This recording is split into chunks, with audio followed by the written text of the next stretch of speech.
Hello दोस्तों। तो हम करने जा रहे हैं एक्सरसाइज 3.2 क्लास 11 का। ये चैप्टर है एप्लीकेशन ऑफ ट्रिग्नोमेट्री। ठीक है, ट्रिग्नोमेट्रिक फंक्शन एंड रिलेशन। तो इसमें हम जो चैप्टर कर रहे हैं इसमें हम करेंगे एक्सरसाइज 3.2। ठीक है, तो देखिए ये क्वेश्चन है, find the value of other 5 trigonometric functions in exercise 1 to 5, यानी कि 1 से 5 तक में बाकी सारे 5 ट्रिग्नोमेट्रिक फंक्शंस को सॉल्व करके निकालना है। मुझे उम्मीद है आपने 10th में मैथ पढ़ा है और उसमें ट्रिग्नोमेट्री पढ़ा है। ठीक है, अगर आप पढ़ते थे तो देखिए इस क्वेश्चन को कैसे करने वाले हैं। सबसे पहले तो हमें पता होना चाहिए कि हमारे 6 जो ट्रिग्नोमेट्रिक रेशियोज है वो क्या क्या है। पहला, एक second, first I have to take a pen so that I can write it down. Sine theta, cos theta, tan theta, cot theta, sec theta और कोसेक थीटा। ठीक है, ये 6 ट्रिग्नोमेट्रिक फंक्शंस होते हैं, इनमें से एक दिया हुआ है, बाकी 5 हमें निकालने हैं। इसके अलावा आपको क्या पता होना चाहिए, आपको पता होना चाहिए कि कौन से क्वाड्रेंट में जो थीटा की वैल्यू है, आई मीन ट्रिग्नोमेट्रिक रेशियोज की जो वैल्यू है वो क्या रहती है। इसके लिए एक बहुत सिंपल सा रूल होता है, ऑल स्कूल टू कॉलेज। ठीक है, जहां पर ये ऑल का मतलब है कि यहाँ सारे ट्रिग्नोमेट्रिक रेशियोज प्लस के होंगे। ठीक है, यहाँ साइन और उसका रेसिप्रोकल कोसेक, ये दो आइडेंटिटीज या वैल्यूज जो होंगे ट्रिग्नोमेट्रिक के वो प्लस के होंगे। यहाँ टेन और कॉट, ठीक है, ये प्लस के होंगे। और यहाँ कॉस और सेक, इनकी वैल्यूज प्लस की रहेगी। ठीक है, थीटा भी लिख दे रहा हूँ, थीटा एंगल है। ठीक है, इसके अलावा यहाँ तो सारे ही प्लस के हैं। इसके अलावा ये साइन और कोसेक के अलावा जो भी होंगे उनकी वैल्यूज जो होंगी वो माइनस की आएंगी।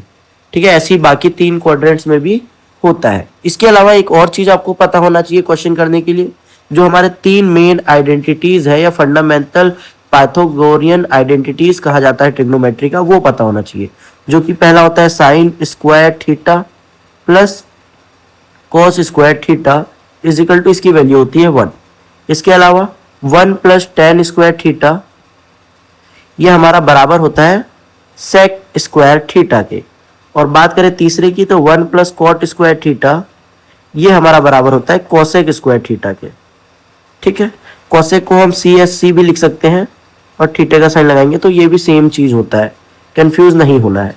ये अगर आपको ये 3 चीजें आती हैं और आपको ये प्रिंसिपल पता है कि कौन से क्वाड्रेंट में कौन सा वैल्यू प्लस होता है कौन सा माइनस। ठीक है, एक और चीज, ये सिंपल सा बेसिक है, ये पहला क्वाड्रेंट होता है, ये दूसरा, ये तीसरा और ये चौथा क्वाड्रेंट होता है। ठीक है, मैं क्या करता हूँ, इन सबको सिलेक्ट करके छोटा कर लेता हूँ ताकि आपको बार बार समझाने में दिक्कत ना आए। ठीक है, एक सेकेंड, ये क्या हो गया, इसको तो डिलीट ही कर दो। ठीक है, इरेजर का यूज करके इरेज कर दे रहा हूँ। आप स्किप कर सकते हैं 10 सेकेंड, ऐसी कोई बात नहीं है। ठीक है, जो बेसिक बताना था वो मैंने बता दिया है। उसके अलावा ये जो हमारी 3 आइडेंटिटीज यूज होने वाली है ये मैंने बता दिया है। ठीक है, चलिए इसका पहला क्वेश्चन करके देखते हैं। ये मैं इसको हाफ पोर्शन में डिवाइड कर देता हूँ। जब से पहला क्वेश्चन दिया है कि cos x जो है उसकी वैल्यू है माइनस का 1/2। ठीक है, लाइन थर्ड क्वाड्रेंट कहाँ लाई करता है, लाइज इन थर्ड क्वाड्रेंट। कहाँ लाई करता है, तीसरे क्वाड्रेंट में लाई करता है। अब मैं आपको ध्यान से बताऊं तो ये हमारा होता है y एक्सिस, ये होता है x एक्सिस, ये होता है पहला क्वाड्रेंट, अभी मैंने बताया, ये दूसरा, ये तीसरा और ये चौथा, ये इसी वे में हमेशा रहता है। अब मैंने बताया यहाँ की ऑल स्कूल टू कॉलेज। ठीक है, अब यहाँ जो है ये ऑल स्कूल टू कॉलेज है, यानी कि यहाँ सारे प्लस के होंगे, ये साइन का होगा और यहाँ टेन और कॉट प्लस का होगा, यानी कि जो थर्ड क्वाड्रेंट है ये इस वाले में, इसमें बाकी टेन और कॉट के अलावा सब नेगेटिव होंगे। तो देखिए इसकी वैल्यूज कैसे निकालेंगे। cos x is equal to minus का 1/2 दिया है। cos का उल्टा क्या होता है, हमें पता है cos x is equal to 1 upon में sec x। ठीक है, तो मैं सिंपली क्या करता हूँ, cos को 1 अपॉन में sec लिख सकता हूँ। ठीक है, यानी कि अगर मैं कॉस को पलट दूं तो वो सेक बन जाएगा। सिंपल सी बात ये है कि कॉस को पलटने से वो सेक बन जाएगा। तो मैं यहाँ लिख सकता हूँ कि सेक एक्स जो होगा वो बराबर होगा रेसिप्रोकल ऑफ -1/2 यानी कि -2। ठीक है, कॉस से हमने सेक निकाल लिया। अब हमें बाकी की वैल्यूज भी निकालनी होगी। अब देखो हमें पता है कि sine square theta plus cos square theta is equal to होता है 1 ना। यहाँ पर हमें तो अगर मुझे साइन की वैल्यू निकालनी है साइन स्क्वायर थीटा की, तो वो क्या हो जाएगा, वो हो जाएगा 1 माइनस कॉस स्क्वायर थीटा। ठीक है, और साइन थीटा जो होगा वो क्या हो जाएगा, वो हो जाएगा √1 माइनस कॉस स्क्वायर थीटा। होगा कि नहीं, बिल्कुल होगा। इसको इरेज कर देता हूं मैं, इसको और इसको, जो काम के नहीं है। ठीक है, तो यहां से मैं सिंपली क्या करता हूं, वैल्यू रखता हूं साइन के लिए। ये मैंने ले लिया। अब इसके अंदर ले लिया 1 माइनस कॉस की वैल्यू क्या है, माइनस का 1/2 का स्क्वायर। तो ये कितना हो जाएगा, ये हो जाएगा 1 माइनस, अब देखो किसी भी नंबर का माइनस का ही नंबर है, जैसे -1/2 का स्क्वायर करेंगे तो स्क्वायर प्लस आएगा, ये तो पता ही होगा आपको। ठीक है, किसी भी नेगेटिव नंबर का स्क्वायर करने पे प्लस आता है। तो ये 1/4 आ गया। इसको सॉल्व कर लेते हैं, तो ये 4 आ गया, ये इसके नीचे 1 माना तो 1 4 जा, तो 4 माइनस 1 यानी कि, और ये अंडर रूट है ही। ठीक है, तो 4 में से 1 गया तो ये बचा 3/4। अब ये अंडर रूट में है।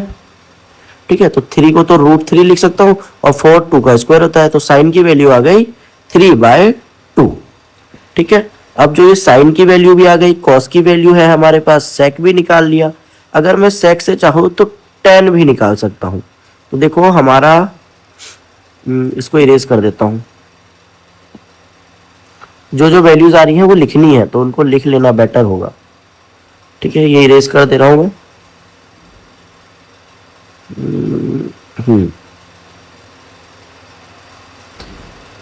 अब देखिए हमें पता है कि हमने सेक की वैल्यू निकाली थी। सेक की क्या वैल्यू निकाली थी, एक सेकेंड, सेक जो था वो आया था हमारा -2, है ना। हमें पता है 1 plus tan square theta is equal to sec square theta. तो अगर मुझे tan निकालना है तो वो मैं कैसे निकालूंगा, tan square theta is equal to हो जाएगा √ सेक स्क्वायर थीटा, ये प्लस का 1 इधर आके -1, यहां से मैं स्क्वायर हटा दूं, tan की वैल्यू बची ना अब। ठीक है, वही चीज है। ज्यादा बेसिक चले जाता हूं तो मुझे डाउट होता है कि आपको समझ में आ रहा है कि नहीं, फिर मुझे दोबारा बताना पड़ता है। देखो tan square theta is equal to sec square theta -1, और tan theta is equal to √ sec square theta -1। Sec की वैल्यू -2 आई तो -2 का स्क्वायर -1, -2 का स्क्वायर क्या होगा, 4 होगा, तो 4 -1 यानी 3, तो ये आ गया √3। ठीक है, तो √3 आया मेरा tan, और tan जो होता है tan थीटा वो होता है रेसिप्रोकल ऑफ कॉट थीटा। तो सिंपली क्या कर दो, कॉट थीटा की वैल्यू निकालनी है तो tan का उल्टा कर दो, यानी 1/√3। तो इस तरह से आपको क्या मिलता है, सारे वैल्यूज मिल जाते हैं। ठीक है, इस क्वेश्चन में हम पहला ही पार्ट करके बताने वाले थे, थोड़ा इंट्रो की वजह से वीडियो लंबा हो गया, लेकिन अगर आपने इंट्रो देख लिया तो आपको अगले क्वेश्चनों में दिक्कत नहीं आने वाली और फटाफट आप सॉल्व करने वाले हो। Thank you for watching.